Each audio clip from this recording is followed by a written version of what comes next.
विद्यार्थियों का हमारे YouTube चैनल में स्वागत है। आज हम लोग देखेंगे यानी कि निरक्षीय स्थिति में वैद्युत क्षेत्र की तीव्रता। पिछले वीडियो हम लोगों ने अक्ष पर स्थित यानी अक्षीय स्थिति में हम लोगों ने वैद्युत क्षेत्र की तीव्रता पढ़ा था और आज हम लोग निरक्षीय स्थिति में वैद्युत क्षेत्र की तीव्रता पढ़ेंगे। यानी कि कोई दो बिंदु आवेश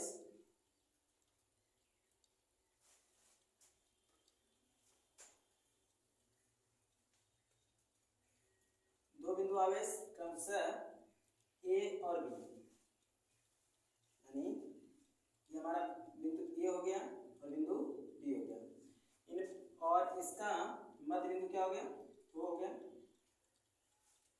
दो बिंदु आवेश ए और बी पर रखे गए हैं जो क्रमशः -q और +q आवेश है। इनके मध्य बिंदु जो इनका O है, O से B के बीच दूरी L तथा O से A के बीच दूरी L है, अर्थात जिनके मध्य की दूरी 2L है, यानी A और B के बीच की दूरी 2L है। और इससे एक R दूरी पर, इस दूरी पर R दूरी पर एक स्थित एक अन्य बिंदु P है, जिस पर हमें क्या करनी है, वैद्युत क्षेत्र की तीव्रता ज्ञात करनी है। बिंदु P हो गई।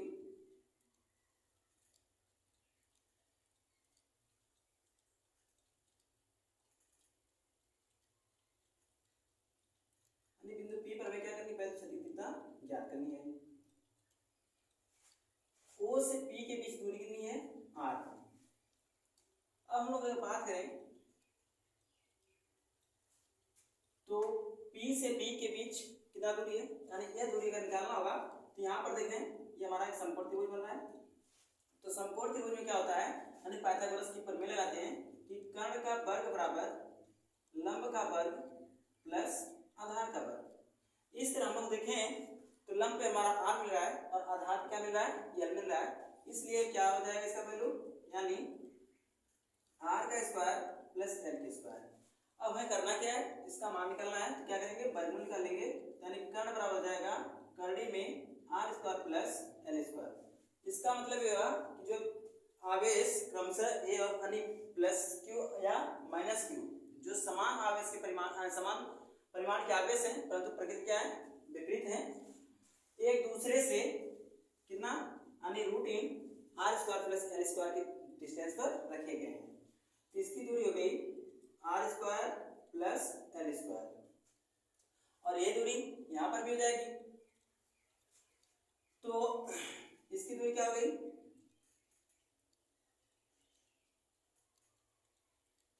r² plus l square. हम लोग बात करते हैं अब, यानी यहां से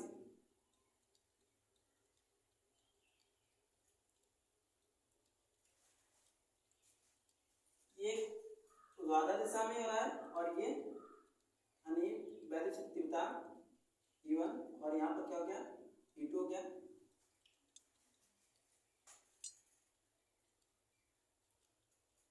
यहाँ दो वैद्युत क्षेत्र कार्य कर रहे हैं, एक तो ऊर्ध्वाधर है और दूसरा क्या है, मतलब नीचे की ओर कार्य कर रहा है।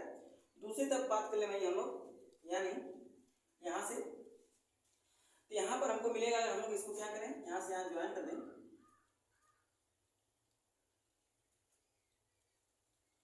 इसको यहाँ ज्वाइन किया जाए, तो यहाँ पर भी हमको दो दिशाएं मिल रही है जो क्रमशः एक दिशा में, जो क्रमशः क्या है, एक ही दिशा में है।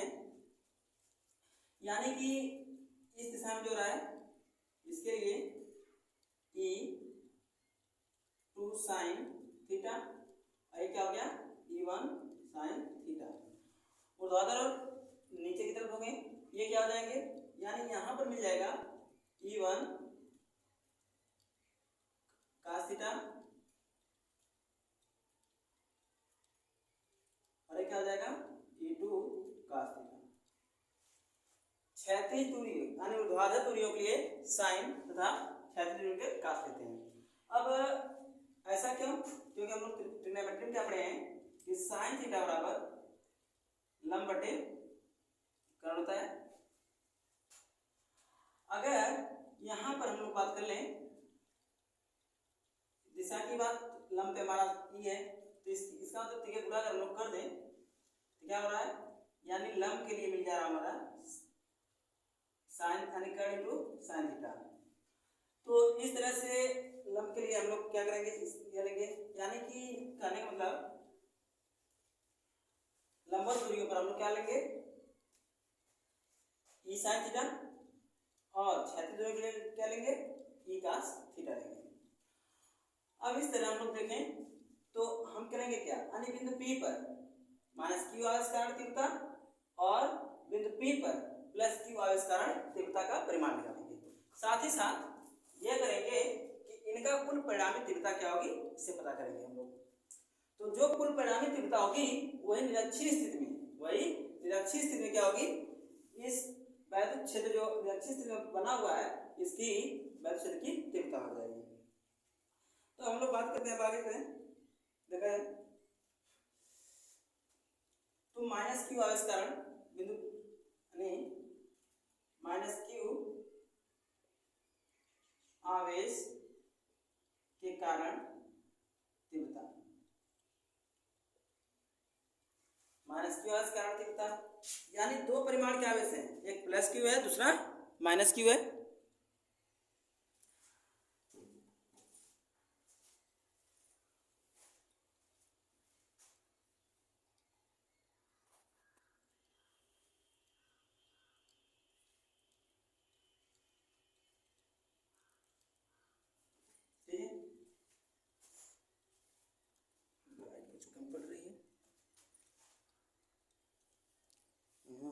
छाया ये ठीक है। तो माइनस क्यू आवेश की बात कर लें तो यहाँ पर क्या लिखा जाएगा, यानी E1 बराबर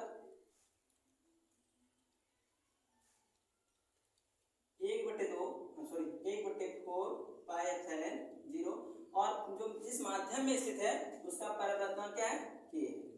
जिस माध्यम में तंत्र स्थित है उसका परिवर्तन क्या है, K है। और दूसरी बात हम लोग बात करेंगे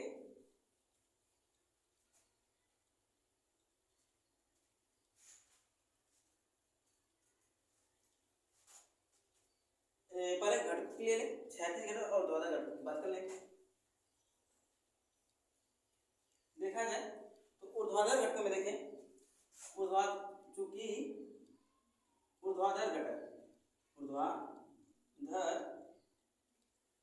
घटक एक दूसरे के विपरीत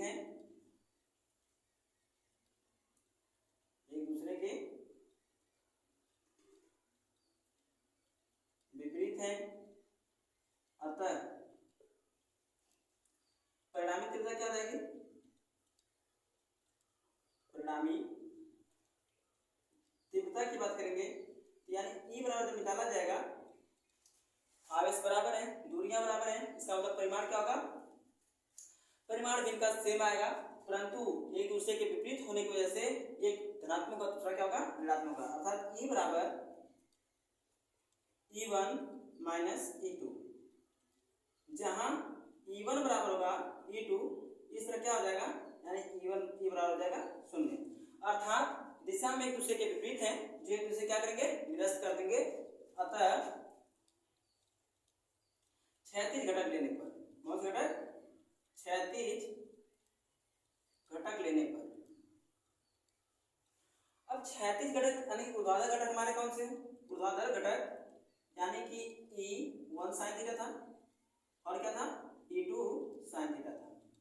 अब क्षैतिज घटक की बात किया गया तो क्षैतिज घटक में मिले हैं E1 cos थीटा, यानी कि E1 वैद्युत क्षेत्र की क्या है तीव्रता है, और दूसरा हमारा जो है E2 cos थीटा है, E2 cos थीटा। हमें करना क्या है, इसकी परिणामी तीव्रता हम निकालेंगे, तो करेंगे क्या, E बराबर E1 cos theta plus E2 cos theta कर देंगे। अब यहाँ पर हम लोग करेंगे क्या, यानी क्रमशः तीव्रता का मान रखेंगे। तो यानी 1/4πε0 इंटू के, और आवेश इसके लिए हम बात करें q1 का, तो q यानी दोनों परिमाण समान है, तो q अपान दूरी की बात हो गई, तो करड़ी में r square plus l square का होल स्क्वायर हो जाएगा, इंटू क्या हो जाएगा cos थीटा, प्लस E2 के लिए ये वैल्यू हो जाएगी, यानी कि 1/4πε0 के into q upon root in r square plus l square का होल स्क्वायर। जब कभी भी हम लोग करड़ी का वर्ग करते हैं तो क्या होता है, यानी वर्गमूल की करड़ी होती है वो कट जाती है। कैसे, यानी कि अगर कहा जाए ये वर्गमूल की करड़ी है और इसकी घात कितना हो 2, तो वर्गमूल की करड़ी की घात क्या होता है 1/2, और इसमें कितना गुणा करना हमको 2 से, 2 क्या हो गया कट गया, इसलिए उसका मूल निकल जाता है। इस तरह हम लोग देखेंगे, और यहाँ पर क्या लगा इंटू cos थीटा। तो यहाँ पर कुल मिलाकर देखा जाए दोनों परिमाण समान है, 1/4πε0 के इंटू q बटे r square plus l square into cos theta plus 1/4πε0 के इंटू q बटे r square plus l square into cos theta. तो दोनों मान क्या है, परिमाण समान है, यानी 2 से हम लोग गुणा करके चाहे 2 जोड़े चाहे 2 से गुणा करते हैं, जब परिमाण समान होता है तो आपस में मल्टीप्लाई करना मतलब गुणा कर दें तो भी वो बात हो रही है, जोड़ने पर भी हो जाएंगे। इसको हम लोग क्या लिख सकते हैं, यानी e बराबर 2 इंटू 1/4πε0 के into q upon r square plus l square into cos theta. अब चूंकि cos थीटा क्या होता है, अब ये देखते हैं, तो cos थीटा बराबर होता है आधार बटे कर्ण, आधार बटे कर्ण। तो यहाँ आधार की बात कर ले हम इस त्रिभुज में, तो आधार को क्या मान मिल रहा है, l मिल रहा है, और कर्ण की बात करें तो कर्ण पे हमारा कर्ण मिल गया l square plus r square, या r square plus l square कर लीजिए, जिस सीक्वेंस का उसमें लिखा जाए r square plus l square. अब हमें करना क्या है, cos जगह पे वैल्यू क्या करेंगे हम लोग पुट अप कर देंगे, यानी रख देंगे, तो हमें मिलेगा क्या, यानी e बराबर 2 इंटू 1/4πε0 के into q upon r square plus l square into l upon root in r square plus l square. तो रूट की पावर क्या कर सकते हैं हम लोग 1/2 कर सकते हैं। अब ये देखिए 2 इंटू 2ql, मतलब ऐसे के लिए हम लोग कि e इक्वल टू 1/4πε0 के इंटू 2 q इंटू 2l अपान इसकी पावर कितना है 1 है, यानी r square plus l square की पावर 1, और गुणे इसकी पावर क्या आ जाएगी r square plus l square की पावर 1/2, यानी कड़ी हटा दिया गया। अब यहाँ पर घात जोड़ देंगे, 2 1 कम 2 2 1 3, मतलब अगर एक में हम लोग 1/2 जोड़ते हैं तो क्या 2 1 कम 2 1 3 3 क्या हो गया 2 हो गया। इस तरह हम लोग क्या करेंगे, इसको देखा जाए तो e इक्वल टू मिल गया 1/4πε0 के इंटू ये 2, यानी p बराबर क्या होता है q इंटू 2l। तो अब करेंगे क्या हम लोग, इसको क्या लिख दिए p अपान ये हमें मिल गया r square plus l square की घात 3/2। अगर हम लोग इसमें क्या करें गुणा कर दें, क्या कर दें गुणा कर देंगे तो मिलेगा क्या e इक्वल टू 1/4πε0 के इंटू p बटे,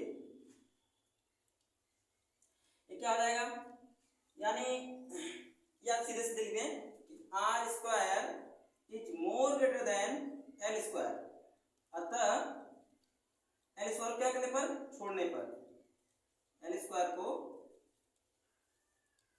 छोड़ने पर जैसे छोड़ दिया जाएगा बचेगा r स्क्वायर। अब हमें करना क्या r स्क्वायर में गुणा करना है, तो r स्क्वायर 3/2 क्या होगा गुणा 2, यानी 2 से घात 2 कट गई, बचा क्या r का घात 3, ये क्या हो गया, निरक्षीय स्थिति में वैद्युत क्षेत्र की तीव्रता हमें प्राप्त हो गई। तो फिर से एक बार हम लोग बात कर लेते हैं।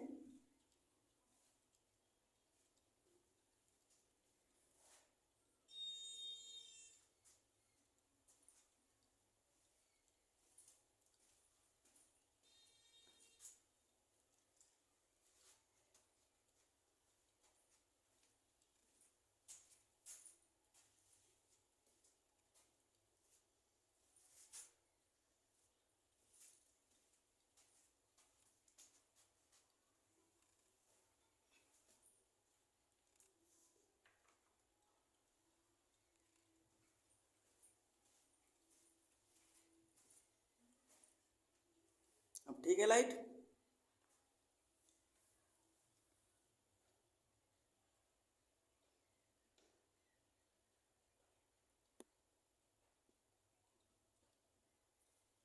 गुड।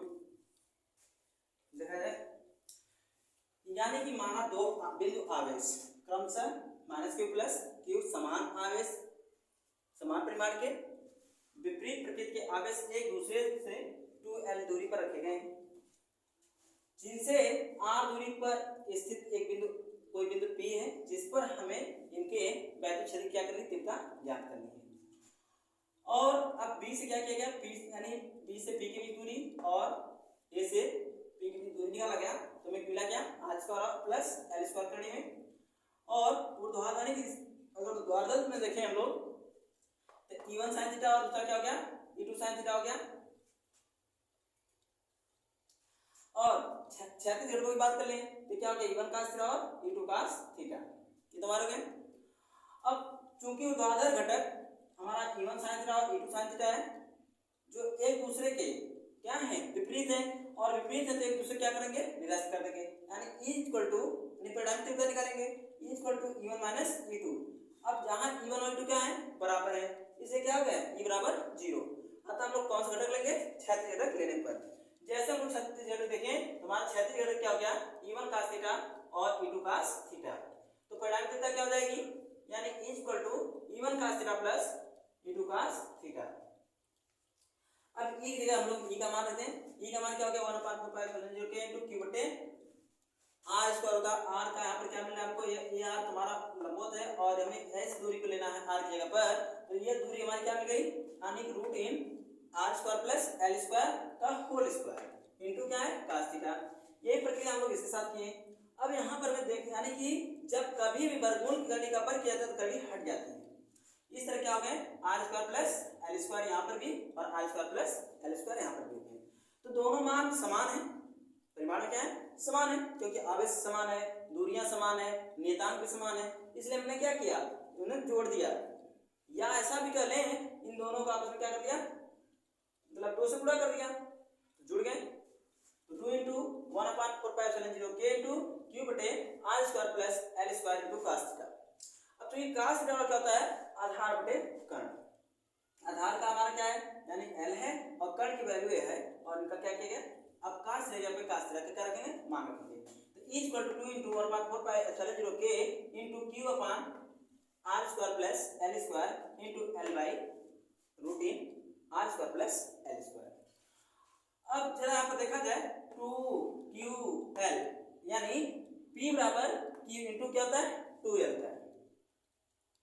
यानी जब दो विपरीत आवेश परस्पर एक दूसरे से क्या रखे जाए, यानी 2l दूरी पर रखे गए हों, तो पहले जो अगुण होता है, यानी उस दोनों आवेशों किसी एक परिमाण तथा उनके बीच की दूरी के गुणनफल के बराबर होता है।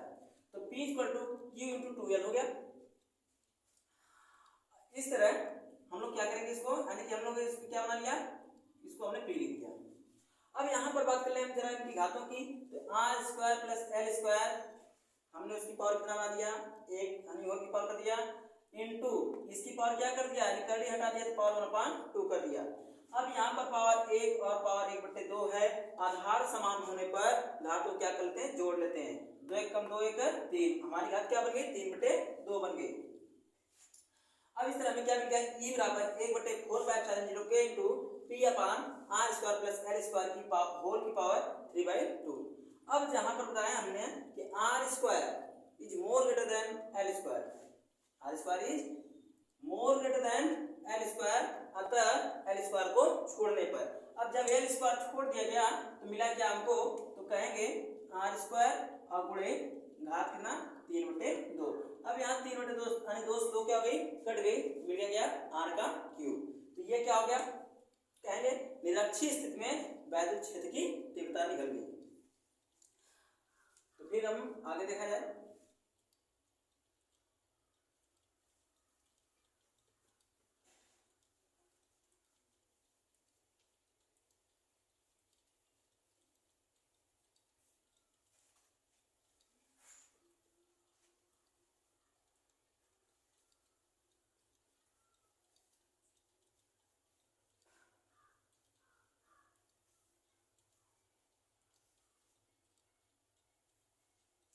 ठीक है, तो आज के लिए इतना ही, फिर मिलेंगे अगली वीडियो में।